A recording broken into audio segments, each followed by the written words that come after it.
Karz talks, where facts are opinions and opinions are facts. The C8 Corvette and its rival competitor, the Ford Mustang. How does that make any sense? Well, I don't know either, but with these recent news coming out of the ZR1, the ZR1X just doing incredible times, not just around the freaking Nürburgring, but other American tracks like VIR. I mean, it's crushing a lot of cars. And yes, will it be the most expensive Corvette you can buy? Abso-freaking-lutely. But compared to the other cars, it's outperforming. It's a bargain, or it will be, relatively speaking, a performance bargain coming from an American manufacturer who does not have the greatest track record on anything, and let alone it's a full-fledged production car built on an assembly line that you, I, anyone else who's got deep enough pockets or is willing to fork out enough money can own and drive. And this thing is ridiculous. But no matter how good of times it puts up, Ford fanboys, and look, Mustang right on that hat. I'm a Ford guy. I've had many Fords and I've had many Mustangs, but I'm not blind to the fact that the Corvette ZR1X is on a different level than anything Ford is producing right now. But everyone's comparing the Ford Mustang GTD to this halo car of Chevy, the ZR1X. And no matter how good of a time the ZR1X put up, people can't get over that it beat the GTD. And they're saying, oh, the GTD is faster. It didn't get a fair shake. It will do better. I don't know. I suppose the GTD could be a little bit better, but so could the ZR1X. And this is why I don't think this is really the best this car has to offer. If you watch the run around the Nürburgring, Chevy posted the whole run uncut of their experienced drivers. It's their engineers, which knows the cars best. And sometimes the best driver is the one who knows the car the best. So I don't blame them for that. But they're not like, even though they're really good drivers, they're not like experts. And if you watch the run, you can kind of see that. You can kind of see, like, in the beginning half of the run, there were some turns or some corners. It looks like you could have had a little bit more speed carry through, and it just didn't. And I'll show you that right now. Now, if you watch here, I'm not going to play a whole bunch of it because I don't want them like flagging my video because I, took their video. But we're going to look at some key parts. I got a couple things I noticed about this run that, well, it's really interesting. So first and foremost, right here. Okay, so we're coming back through. This is the first part of the track. I mean, look at this thing. 130, 140, 150, 160, 100. Okay, so you have to get on the brakes. I mean, it's pulling a G and a half around these turns at over 120, 130 mile per hour, 140. I mean, look at this thing climb, man. 160, 170. Pulling G around that turn, 180, almost 190 on that part right there. I mean, it's incredible. I think could definitely get a second or two better out of this car, quite honestly. Another thing I noticed, they say these are prototype cars, and I don't know exactly at what stage of prototype, like how close to production they are. They seem like they're pretty much ready to be sold. But I have a feeling in terms of calibration, I don't know, maybe they're not quite ready. Because on the long back straight of the Nürburgring, this is where I thought this car was going to shine. I totally expected this car to exceed 200 mile per hour, but it didn't. And actually, let me back up a bit. You saw how fast and how rapidly it accelerated in the beginning of the video. Here we're entering that back straight, 140, 150, 160. It seems a little bit more lazy, doesn't it? 170 is creeping. It would already hit almost 190. They're flat out, and it's barely wanting to hit 190 now. 180, they finally hit 190. That's something I want to point out there. So I don't know if that is a limitation of the car itself. Where was the RPMs? They're in 5th gear. Okay, 6th gear, I'm sorry. So they're in 6th gear. This car has 2 extra gears, so it's not limited by gearing. What's limiting it to 195? It's got to be the programming of the vehicle. Why did it slow down on that second half, on that second straight? It looks like it should have already been at 190 before that half of that straight was even over with, but it wasn't. It took pretty much that whole straight to get up to that speed, where before it seemed like it did it quicker. That right there is OEM calibration. This is a street car. It's not a race car. It's got catalytic converters that has to be compliant with US regulations, right? What's probably happening is that the car's going in catless over temp protection. These are things you see on modern cars where basically they just start dumping crap tons of fuel in to help cool the catalytic converters so they don't melt down. And on a car like this, in order to dump all that extra fuel, usually what they have to do is lower the boost. And that's going to lower your power. Obviously, I know the car has big radiators and stuff, but that doesn't do nothing for the catalytic converters. That simply has to be put in like that. So I know the car's got more in it. This thing is limited by calibration. It really has more in it. It really does. Think about the capability of this car at a factory form, modified, no cat, and a calibration that gets rid of the cat over temp protection and allows it to just go full throttle without any limitations. Yeah, this thing could exceed well over 200 miles per hour. Easy on that back stretch. Could be one of the fastest ever to lap the Nürburgring, but it's not, because it's a factory production car with emissions regulations. So I noticed that, and I'm like, so much more in it. Could they calibrate it differently that still meets US regulations and allow it to hit 200 on that back stretch after being heat soaked, after running the car hard? Maybe there is. Maybe this is all it can do. And I'm not a Chevy fanboy, as you can see. I'm more of a Ford guy, but I don't know, man. They're doing some crazy stuff with this. And the fact that the fanboys of Ford can't accept this. I know the Mustang has always kind of trade blows with the Corvette. For some reason, it's never picked a fair fight with the Camaro. And due to the aftermarket support, yeah, the Mustang kind of always has picked a fight with the Corvette. And in many examples, was able to, go blow for blow. But we're in a different era of cars. Ford's in a different era of Ford right now. I think the good days of Ford, like the last really good days of the GT500s, the 350s, these peak level Ford performance cars, yeah, I think that's pretty much kind of done with. And it looks like Chevy is like, all right, you dropped the torch, we're picking it up and running with it. And these Corvettes are dream cars. Yeah, they're still Corvettes. Yeah, they're still made by General Motors and have a bow tie, but they're amazing performance machines. Doesn't matter if you get a base C8, a Z06, a ZR1 or a ZR1X, or even an E-Ray. I mean, there's just so many different levels of performance with this new C8 platform that's just unrivaled from an American automaker. They're literally, the competition for the ZRX, it's not the Mustang, it's not the Mustang GTD, it's not nothing made in the USA. It is literally high-end, $500,000+ supercars or hypercars. That's right now the competition because there's nothing else. Everyone keeps saying that the GTD could be faster.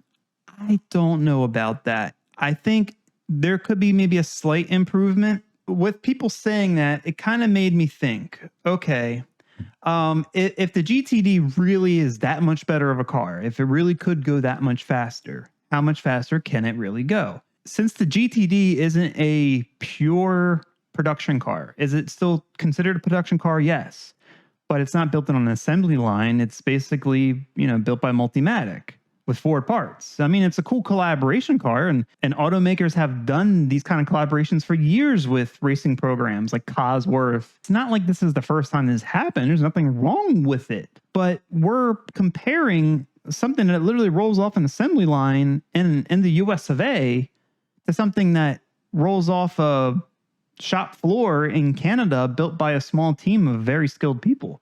If we're going to compare apples to apples, and we want to compare a Mustang to a Corvette, then really, since there isn't an actual new GT500, The closest thing we can compare is the old GT500, S550 GT500.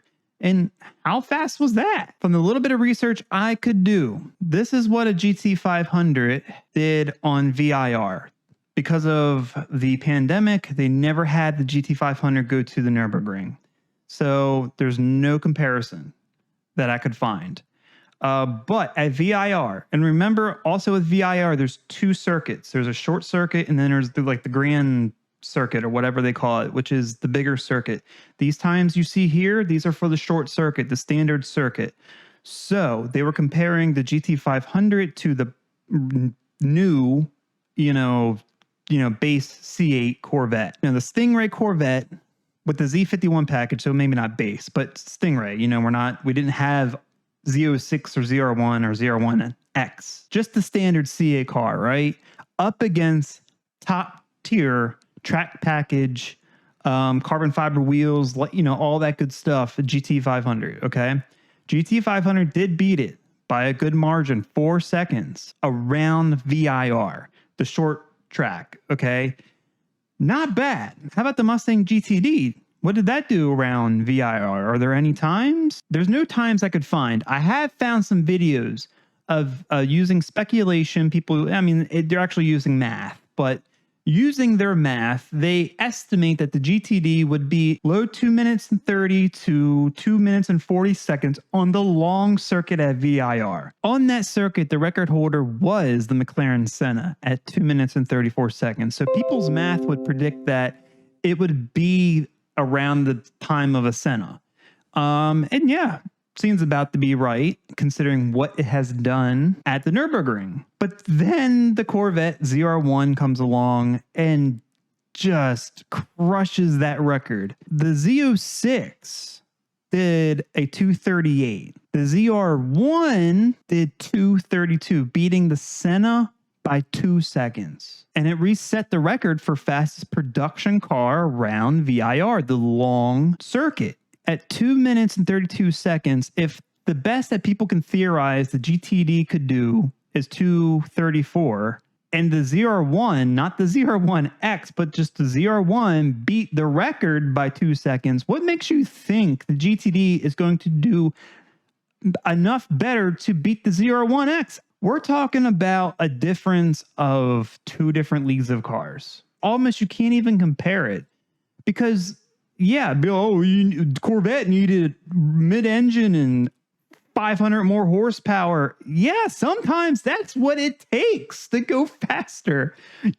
Mid-engine is superior platform. There's no secret to that. Ford could have built a more affordable mid-engine car, but they chose not to. They chose to build a Halo car, also by Multimatic, that very few people were able to own. They could have did this, but they decided not to. They put all their eggs in one basket. That was the Mustang. And they're trying to make that basket look as big and appealing as possible. And they're trying to make the Mustang basically a car that does everything. Let's be real. The Mustang GTD is just a weird car. I love the fact that such a thing exists, but once again, it's an exclusive car that not many people are really going to have the chance to own or experience. The GTD is like the Cobra Jet for track racing. It is a purpose-built race car that you can just so happen to tag and put on the road with insurance. That's all it is. And yeah, it has some of the best technologies. You're not going to find suspension like that in any other Ford car, okay? It's unique to that. Everything about it is pretty much a race car. If you gave the GTD more power, could it put up a better time than the ZR1X? I think if someone took a modified and tuned GTD, considering we know that engine can go up to about 1,000 horsepower at the limit in stock form, I think if someone pushed the GTD to that point and decided to run around the Nürburgring, they could potentially beat the ZR1X or at least match it. I don't think it's really ever going to be that much better of a car. And the fact that even a Mustang is just being compared to this level of Corvette, which is being compared to cars that it's just such a strange comparison all around. It just so many people are arguing over this. Oh, it should have been faster. Look, it is what it is. Chevy built a superior car at this point in time. How can you beat it? How can you talk trash about the ZR1 and the ZR1X and Chevy? I'm sorry, but right now, you're eating Ford's lunch. Ford don't have an answer. Ford's answers from now on is just going to be a more expensive and a higher performing Mustang, which is great. I love to see that. It's not the answer, though. At what point, Farley, do you sit there and say, okay, well, now we got a Mustang that goes 5 seconds around the Nürburgring. It's 8 seconds and a quarter mile. It costs $500,000, but it's still a Mustang. At what point do you stop and say, okay, well, all the R&D and money we put into the Mustang, we probably could have developed a true competitor to this new Corvette, this new generation Corvette, and had something that Ford fans could really be excited about. Not a Ford GT, like a reimagination of what a Ford supercar could be. But no, they haven't done that. They're not planning to. And if they are, I would be shocked, absolutely shocked, considering Ford has really good engines. That Predator engine, pretty serious. It has the potential. But then again, Chevy just built a 1,200 horsepower or 1,100 horsepower factory OEM car. Ford would have, I mean, they have work. They have work to do if they want to catch up to this. That Chevy right now is the king. Say what you want about Chevy. Say what you want about the ZR1X. I don't think the GTD is going to be faster. If we start saying, well, if they modified this, we modified that, you're adding variables. If we're just taking it for what it's worth, the GTD did 652. The ZR1X did 649. 3 seconds on a racetrack is an eternity. While the GTD has the suspension, it does not have the power. It needs the power to be faster. In its factory form, it's not modified. I believe it could, but then modify a ZR1X and all hell would break loose. So, you know, I think at the end of the day, you're still chasing tail on this. And I think the ZR1, no matter what, is going to be the faster car, no matter which way you slice it. And it should be. It's a Corvette, not a Camaro. And one more time, the fact that even a Mustang is being compared to a Corvette is crazy. But we're still talking about two different tiers of cars, Corvette, Mustang.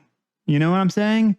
And that's just how it is. It's how it always has been. It's how it always will be. The C8 generation Corvette has unlocked so many new doors for Chevrolet and their performance of these cars, where the C7 kind of had a little bit of a malaise era, you know, in terms of stagnating performance. This C8 generation is doing amazing things. And I almost think there still is a Corvette Zora in the works. And if I had to take an educated guess, that a Corvette Zora is a ZR1X turned all the way up, all the freaking way. I mean, pretty much give the GTD treatment to a ZR1X. There's your Zora. God bless every other competition, because there's no hope. There is no hope. But anyways, I think it's going to wrap it up here for this video. Let me know what you think. Put your thoughts in the comments below. Otherwise, if you like the video, please give it a thumbs up. Share with everyone you know. If you want some more content like this and you haven't already, go ahead and subscribe to the channel. Keep a lookout for the next Cars Talks video.